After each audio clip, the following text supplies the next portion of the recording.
The truth about the mysterious ghost ship has been revealed. There are many untold secrets and inexplicable mysteries in this world. For centuries, a ghost ship has been sailing on the oceans, bringing bad luck to any poor soul that sets eyes on it. This ship is the Flying Dutchman, the most notorious and legendary vessel of all time. Not so long ago, scientists announced that they'd solved the enigma of the Flying Dutchman. Only, did they really?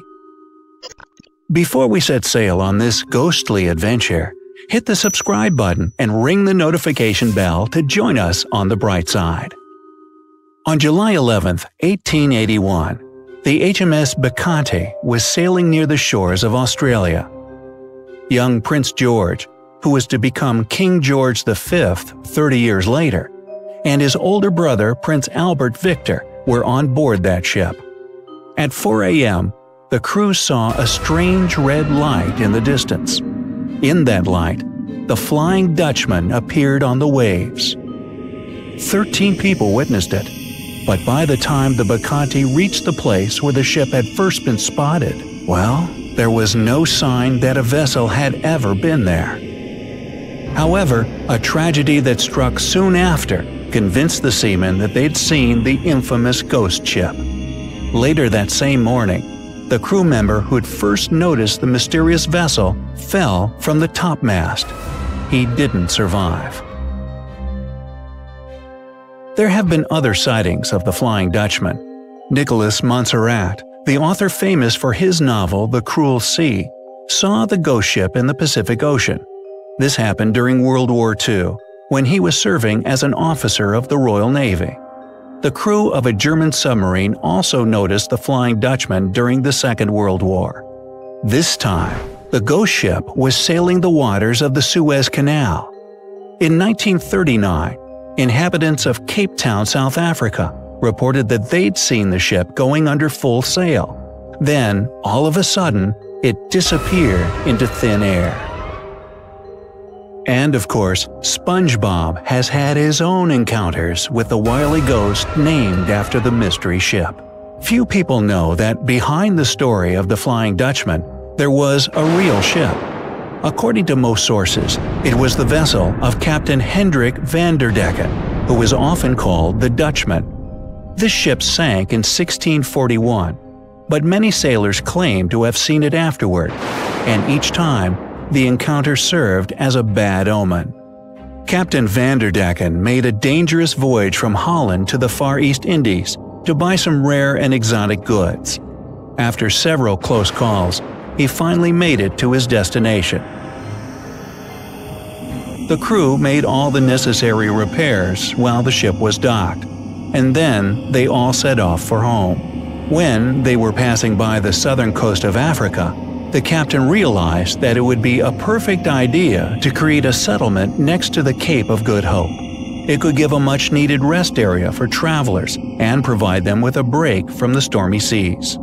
But as the ship was rounding the cape, a powerful gale descended on it. The crew tried to persuade Captain van der Decken to turn around. When they didn't succeed, a rebellion started. But the captain got rid of the leaders and ordered his men to stay the course. However, the ship never did reach the shore.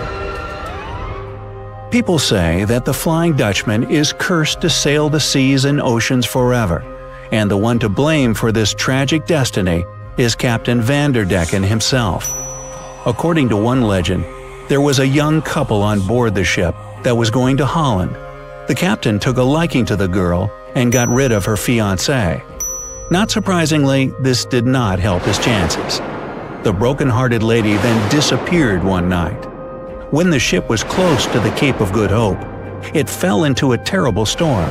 Superstitious sailors started to blame their captain, but he announced that nobody would go ashore until they rounded the cape, even if it took ages. And the voice from the sky thundered, "So be it." There are other versions of this legend. For example, according to one of them, the whole crew of the Dutch merchant ship caught a terrible disease. No port agreed to give shelter to the ship because people were afraid that the infection would spread. That's why this vessel, along with its whole crew, is still drifting across the waters.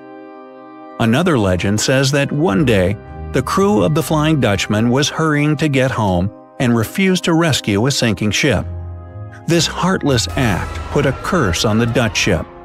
According to some people, the ship can rid itself of the curse if the captain goes ashore and finds a girl who will agree to become his wife. Good luck with that.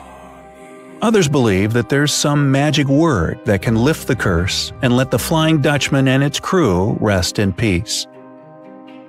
Some seamen are convinced that the ship, led by the immortal Captain Vanderdecken, guides other vessels off course. As a result, they crash against reefs or on underwater rocks. But what does modern science have to say about all this talk of ghost ships and curses? Well, all the sightings of the Flying Dutchman can be explained by a phenomenon called Fata Morgana. This is basically a mirage, and it was named after the sorceress Morgan Le Fay, also known as Morgana, that lived in the times of King Arthur. People believe that she used her magic to create mirages of false islands or ghostly castles in the air. This way, she lured sailors to their demise. Fata Morgana happens when light bends due to different air temperatures. The surface of the water provides perfect conditions for the appearance of this anomaly. Have you ever seen a shimmery image over a hot asphalt road? It occurs when heat waves rise from its surface. The same phenomenon takes place in the sea too. You may notice ships forming in the distance, but it's nothing more than a play of light. As for the Flying Dutchman, its mirage reflects ships that are, in fact, far away, beyond the horizon. The curve of the Earth makes the light bend in just the right way to create this illusion. There are several other types of mirages that can confuse and scare anyone. Take a sundog, for instance. This phenomenon makes bright spots of light appear on one or both sides of the sun. This effect is caused by light passing through ice crystals. It gets refracted through them and looks as if it's coming from different sources. Desert mirage happens when light bends and moves through warmer air that's less dense. Such mirages often appear as bodies of water that lure thirsty travelers. One of the creepiest looking mirages is the Brocken Spectre. This phenomenon was named after the highest peak in Germany's Harz Mountains, so you can assume that this site is reserved just for mountain climbers. What you'd see is a giant humanoid figure that suddenly appears in the haze.